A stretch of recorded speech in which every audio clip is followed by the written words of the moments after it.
오늘 이 시간에는 인구 분포에 대해서 알아보는 시간을 갖도록 하겠습니다. 크게 세 개입니다. 인구 밀도, 세계의 인구 분포, 한국의 인구 분포, 이 세 가지를 배우도록 하겠습니다. 일단 영상을 먼저 준비했습니다. 영상 보시죠. 세계에서 인구가 많은 나라는 어떤 나라들일까요? 2013년 자료를 기준으로 인구가 가장 많은 나라는 중국인데요. 약 13억 5천만 명으로 우리나라의 27배 정도입니다. 2위는 인도, 3위는 미국입니다. 인구가 너무 많은 나라들은 인구 증가를 억제하려고, 인구가 줄어드는 나라는 인구를 증가시키기 위해 적극적으로 노력할 텐데요. 세계 각 국가의 인구 특성을 지금부터 함께 알아볼까요? 세계에서 가장 인구가 많은 나라 중국으로 가보겠습니다. 중국의 인구는 13억 5천만 명으로 추산됩니다. 인구가 너무 많아 호적에 올라있지 않은 인구도 꽤 있어 정확하게 인구조사가 이루어지지 못하고 있을 정도인데요. 중국의 경제는 급성장하여 GDP 규모가 미국에 이어 세계 2위이지만 인구가 너무 많아 1인당 GDP는 세계 87위 수준으로 뚝 떨어집니다. 중국은 1980년대부터 전체 인구의 90%가 넘는 한족에 대해 한 가구에 한 자녀만 갖도록 하는 정책을 펼치게 됩니다. 이를 계획 생육이라고 하는데, 이를 어기게 되면 막대한 벌금을 물게 돼서 대부분의 한족들은 이를 지킬 수밖에 없었죠. 그 결과 1980년대부터 출산율이 감소하여 인구 증가율이 낮아졌는데, 지금은 오히려 저출산 고령화를 걱정해야 하는 단계까지 이르렀습니다. 그리하여 최근에는 부모 중 한 명이라도 독자이기만 하면 두 자녀까지 낳을 수 있도록 허용이 되었는데요. 사실상 30년 만에 한 가구 한 자녀 정책이 폐지되었다고 할 수 있죠. 자, 그럼 세계에서 인구가 두 번째로 많은 인도로 가보겠습니다. 1947년 영국으로부터 독립한 이후 사망률 급감과 높은 출생률로 인구의 자연 증가율이 높게 나타났던 인도는 1952년 세계 최초로 국가적 차원의 산하 제한 정책을 실시하였습니다. 하지만 중국만큼 강력하고 적극적인 산하 제한 정책을 펼치지는 못했기 때문에 여전히 출생률이 높은 상태에 머물러 있습니다. 이 때문에 앞으로 인도의 인구는 중국보다 가파르게 성장해 2030년 안에 인도의 인구가 중국의 인구수를 앞지를 것으로 예상되고 있습니다. 하지만 중국과 인도 같은 나라를 오히려 부러워해야 할 만한 나라들도 많이 있는데요. 어떤 나라가 그럴까요? 유럽의 스웨덴으로 가보겠습니다. 스웨덴에서는 1960년대 중반 이후 출산율의 급격한 하락으로 1970년대부터 다양한 출산 장려 정책을 펴오고 있습니다. 부모의 소득에 관계없이 16세 미만의 아동이 있는 모든 부모에게 매월 아동수당이 지급되고 부모의 출산 휴가가 법적으로 잘 보장되어 있습니다. 또한 육아휴직이 자유롭고 아동 간병 휴가도 받을 수 있는 등 출산을 장려하기 위한 다양한 제도적 정책을 마련하여 실시하고 있습니다. 저출산 고령화 문제를 겪고 있는 또 다른 나라, 프랑스로 가볼까요? 프랑스에서는 임신 지원금을 주고 아이가 3세가 될 때까지 양육비를 지원해주며 출산 후 출산 휴가 기간에도 보조금을 주어 소득을 지원해주고 있습니다.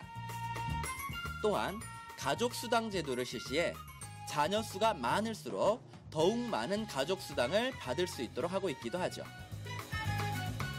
이처럼 프랑스는 저출산 문제에 대해 가장 먼저 강도 높은 대책을 강구한 국가로 꼽히는데요. 저출산 극복을 위한 국가의 적극적인 노력으로 인해 프랑스는 다른 유럽 국가에 비해 비교적 높은 출산율을 유지하고 있습니다. 산업혁명 이후 의학기술의 발달과 생활 수준의 향상으로 폭발적인 인구 증가를 보이며 세계 인구는 이미 70억을 넘어섰습니다. 이번에는 인구 밀도를 알아보겠습니다. 인구 밀도는 국토 면적분의 인구수입니다. 1제곱킬로미터라고 하는 국토 면적에 사람이 몇 명이 있는가, 얼마나 붙어서 있는가, 얼마나 흩어져서 있는가, 이걸 따지는 것이 인구 밀도입니다. 구체적인 것을 한번 알아보죠. 한국의 국토 면적과 인구수입니다. 인구 밀도는 국토 면적 1제곱킬로미터나 인구수가 515.317명이 있다고 나옵니다. 저 계산을 한번 해보시기 바라고요. 다른 나라도 한번 알아보겠습니다. 오스트레일리아, 호주를 알아보죠. 호주의 국토 면적, 인구수, 이걸 기준으로 해서 인구 밀도를 구했습니다. 우리나라는 515.317이었죠. 호주의 경우 3.24가 나왔습니다. 인구수가 굉장히 적고요. 국토 면적은 굉장히 넓기 때문에 이런 결과가 나왔습니다.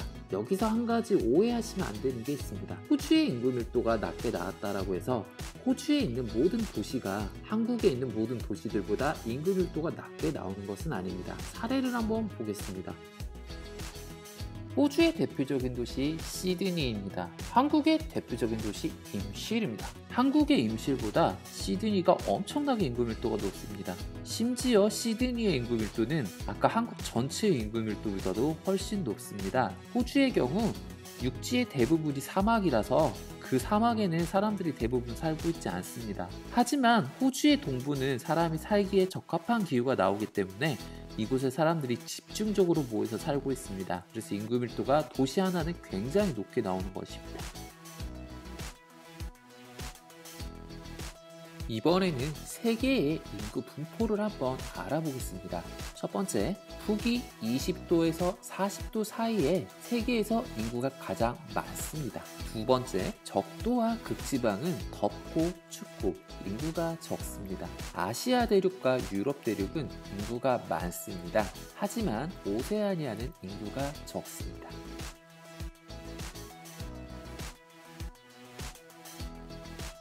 세계의 인구 분포, 인구 밀집 지역, 희박 지역 알아보겠습니다. 밀집이란 뜻은 뭐냐면 좁은 공간에 인구가 많이 있는 것. 희박하다라는 것은 반대죠. 인구가 거의 없다라는 겁니다. 읽어보시면 무슨 내용인지 다 이해하실 거라 믿고 넘어가겠습니다.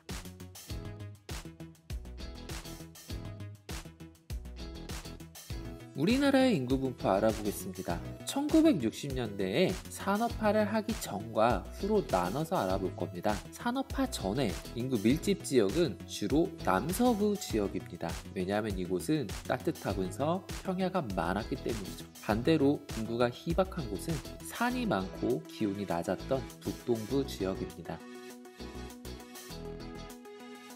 산업화 이전 아닌 산업화 이후 1960년대에 산업화로 이촌양도 현상, 촌락을 이사갑니다. 향한대요. 도시로. 촌락에서 도시로 사람들이 많이 이동했습니다. 일자리를 얻기 위해서요. 이 운동 이후에 수도권에는 인구가 우리나라 인구의 50% 이상이 있습니다. 수도권이란 뜻은 서울, 경기도, 인천 이 세 군데를 합쳐서 수도권이라고 하는 것이고요. 부산, 대구, 광주, 남동임의 공업지역도 인구가 많습니다. 하지만 태백 산맥과 소백 산맥 일대의 산지, 이촌양도 현상으로 젊은 사람들이 떠났던 농어촌 지역은 인구가 적습니다. 1940년대 왼쪽이죠. 남서부 지역은 인구 밀도가 높고 북동부 지역은 인구 밀도가 낮은 걸 확인할 수가 있습니다. 오른쪽에 지금 현재 모습이죠. 서울과 경기도 일대의 수도권, 남동임의 공해지역, 부산, 대구와 같은 도시들, 이곳은 인구가 많고 촌락이나 산악지대는 인구가 적습니다. 오늘은 여기까지 하도록 하겠습니다. 안녕.